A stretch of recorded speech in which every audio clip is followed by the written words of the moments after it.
Tonight on the South Today, work begins on a wind farm near Matoda as the region looks towards a sustainable future for its electricity. One man is on a hikoi across the length of New Zealand, but says the walk is a minor challenge compared to what he's been through. And Dunedin school pupils are recreating the city's landmarks in a virtual museum on a popular video game.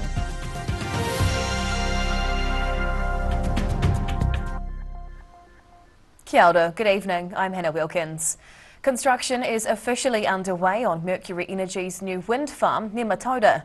The project's been 16 years in the planning, with the backers of the wind farm finally ready to roll up their sleeves. Putting in the groundwork for a sustainable future. Mayor-elect Ben Bell joins Phil Gibson from Mercury Energy to mark the location of a new wind turbine. Stage 1 of the project will see 10 turbines erected on the farmland near Mataura, 15 kilometres south of Gore. Project engineers are hoping the 145 metre high turbines will create enough energy to power 20,000 homes. Gore's new mayor believes it will be good for the region. For a wind farm like this is going to be influential for our district, opening up jobs, and also great for New Zealand as well, having another renewable energy source. The project has changed hands several times over the drawn-out planning process, but current project owners Mercury Energy are proud to back the build. As we move into a decarbonisation window for New Zealand, this is a really important project for Mercury to show its commitment to decarbonising the New Zealand economy. The new wind farm is considerably smaller than originally proposed, but Mercury Energy is hoping to expand the wind farm's footprint in the future. In Gore, the South Today. A proposal to rebuild a wooden groin structure at Dunedin's St Clair Beach is back on the council's agenda. New Dunedin Mayor Jules Raddick wants to reinstate a line of wooden poles at the beach. The sand-trapping structure, known as a groin, would be part of the City Council's efforts to fight coastal erosion. The Mayor's request for an urgent report and updated costings will be debated at a meeting next week, with 5 councillors already in support. A previous motion to reinstate the groin was narrowly defeated last term, but supporters hope the modest cost of a trial will sway the new council. The last remaining poles from the historic wooden groin at St Clair were swept away in heavy swells this winter. A group of students from John McGlashan College have been painting pairs of gumboots to support Gumboot Friday. The efforts were organised by a group of former Cadbury factory workers who are passionate about fighting mental health. Working hard on some colourful gumboot designs. Students from John McGlashan College are helping raise money for Gumboot Friday by decorating and selling hand-painted gumboots. They've teamed up with Project Hope and Beyond, a group founded by Megan Fairley, made up of staff who lost their jobs when the Cadbury factory closed. We wanted to connect back into that group, that amazing culture, and do something to help lift people from what we'd been through. Students were able to express themselves through the gumboots and understand what the Gumboot Friday initiative represents for those struggling with depression. The reason it was gumboots is because it's like, for some people it's like walking through the mud, so the gumboots symbolise a way to get out of that. Fairley's group has raised more than $26,000 for mental health projects since it began in 2020. Their painted gumboots will be on display at the former Cadbury car park on Saturday, with charity auctions online through TradeMe. In Dunedin, the South Today. A carpenter on a personal road to healing has passed through Dunedin this week. Sam Troth is on a hikoi to raise awareness for male survivors of sexual abuse and says the walk is a minor challenge in comparison to what he's been through. Man on a mission, Sam Troth is walking the length of the country from Bluff to Cape Reinga with the goal of sparking discussion about sexual violence against males. Troth is aiming to complete the marathon walk in around 55 days, although he's already encountered a few setbacks.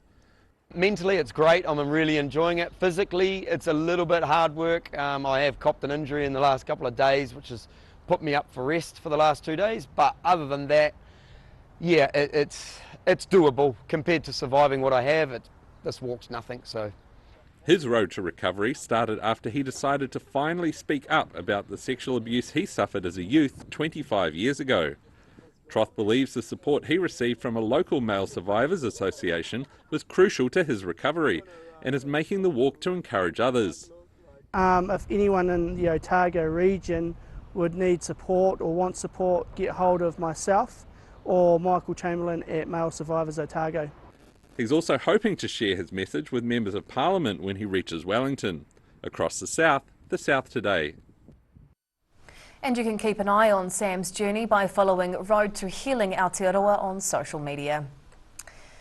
Well, an Invercargill preschool has long had a mission to keep te reo Māori alive. Now it's launched an exhibition to celebrate 40 years of teaching pupils about the Māori language and culture. Te Kohanga Reo o Noho e Wha is celebrating its 40-year history by staging an exhibition at Miharo Miorihiku. The school teaches children from a young age te reo Māori and culture, with the aim of helping preserve the language. We're really excited to show our kohanga whānau what we've put together, and we're really excited to show everybody here in Invercargill just who we are. 60,000 children have gone through Invercargill's Kohanga Reo since its opening. Raimona is encouraging locals to check out the exhibition to learn more about their history. The exhibition's open for the public to view until mid-November. In Invercargill, the South Today. Some video game players could soon be visiting virtual Dunedin landmarks thanks to local school pupils.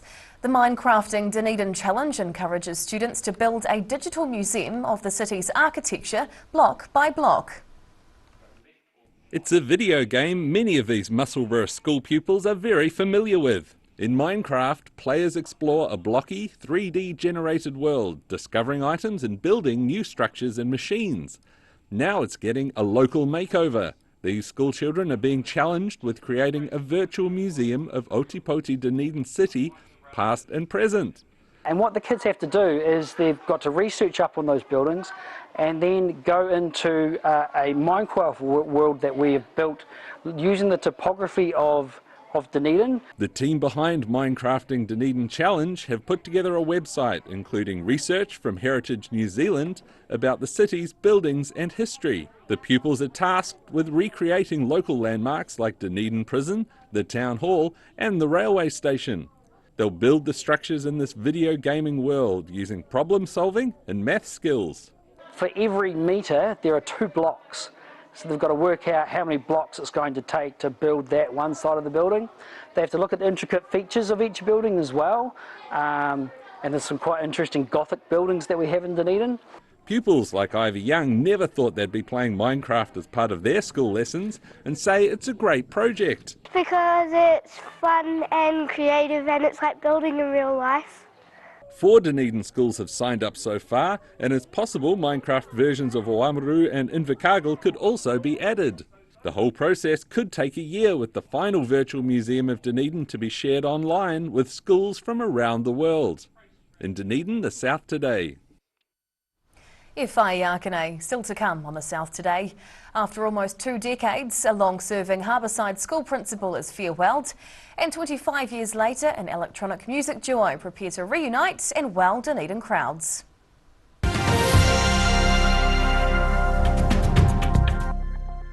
My mate John's about to blow. Big bang sale. He slashed a whopping 25 to 75% off. There's over 5,000 items at half price. And my mate John.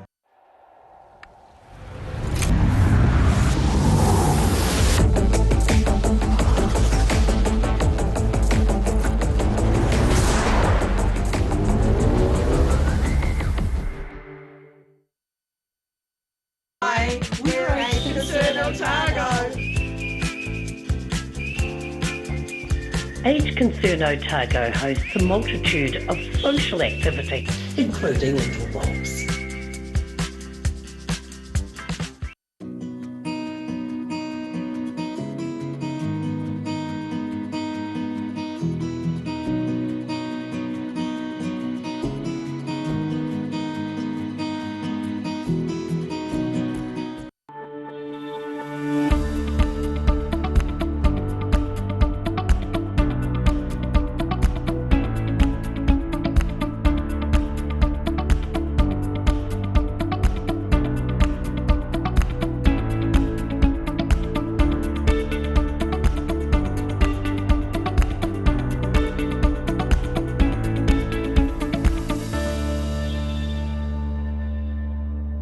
Hi, my name's Matt and I'm the Dines Group CEO. Dines is a company that's focused on selling logistics solutions to its customers. We're passionate about selling efficiency and we've been selling efficiency for over 50 years now.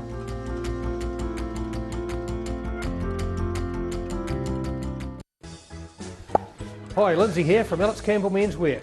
We've opened another pop-up store in Invercargill. It's for a limited time. We're in D Street, 201, right beside the Lone Star.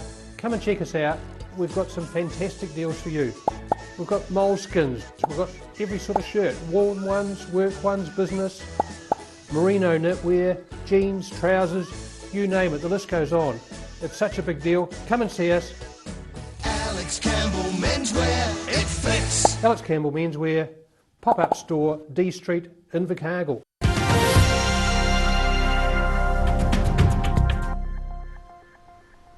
Tēnā koe, welcome back. A much-loved Dunedin principal is calling time on her educational career after nearly 2 decades at the same school.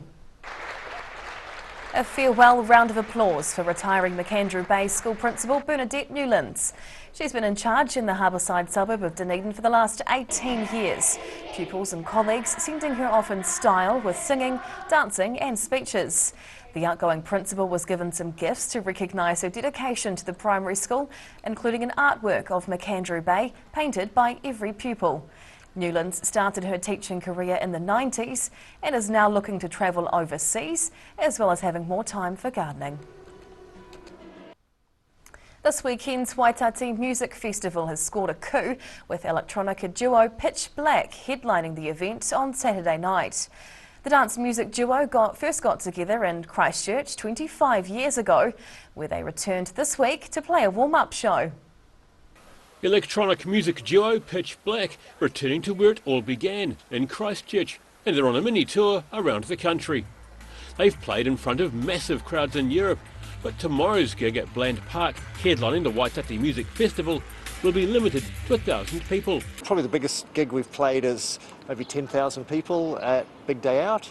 But then there's a funny paradox that when you get onto a really big stage, that when the audience is so far away from you, like they could be 30 metres away and down, that you're delivering a bigger experience while having a smaller experience. That's kind of odd, as opposed to when people are right in your face or practically sweating over the decks. Yeah. Pitch Black haven't performed much over the last few years.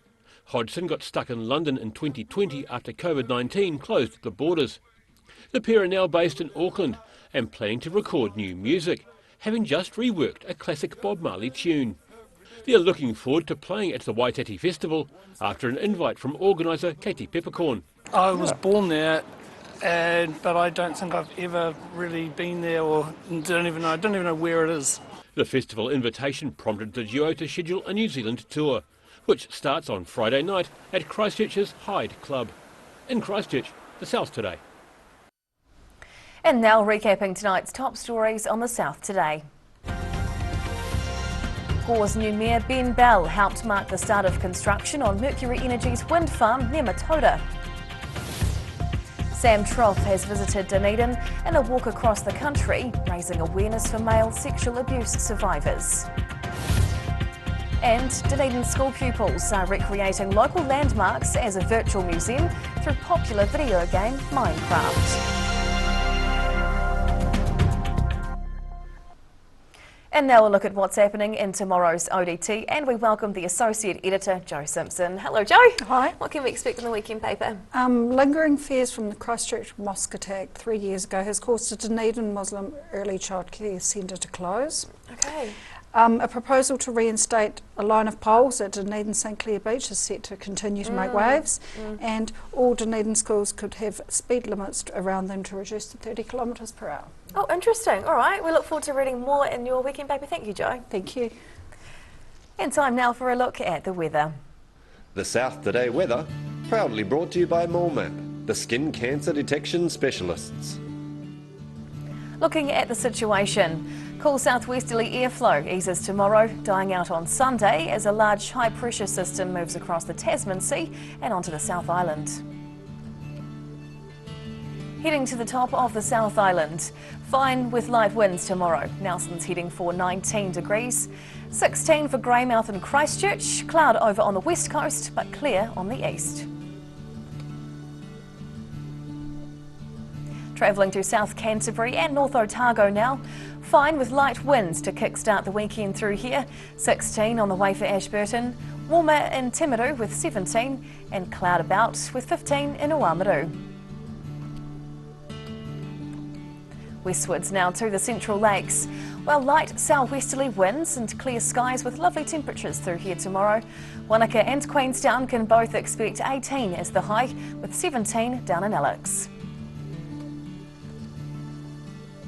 Heading further south, cloudy with southwesterlies in Balclutha, Gore and the Catlins on Saturday, along with a nice 14 degrees for all.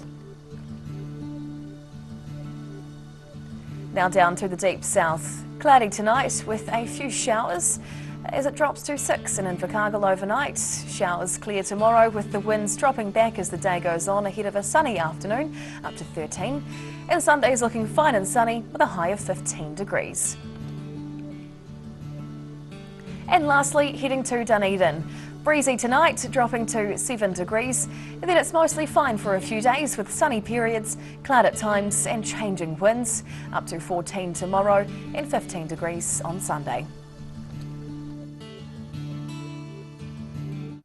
And that's the news this Friday. For the latest news and videos from the southern region, head online to odt.co.nz. And you can follow Channel 39 on YouTube to catch our news bulletins on demand. But coming up after the break is this week's edition of Global Insight, where Professor Robert Patman looks at the situation in South Korea in light of the recent fatal street stampede and a growing missile crisis. We'll see you again next week. Mā te wā.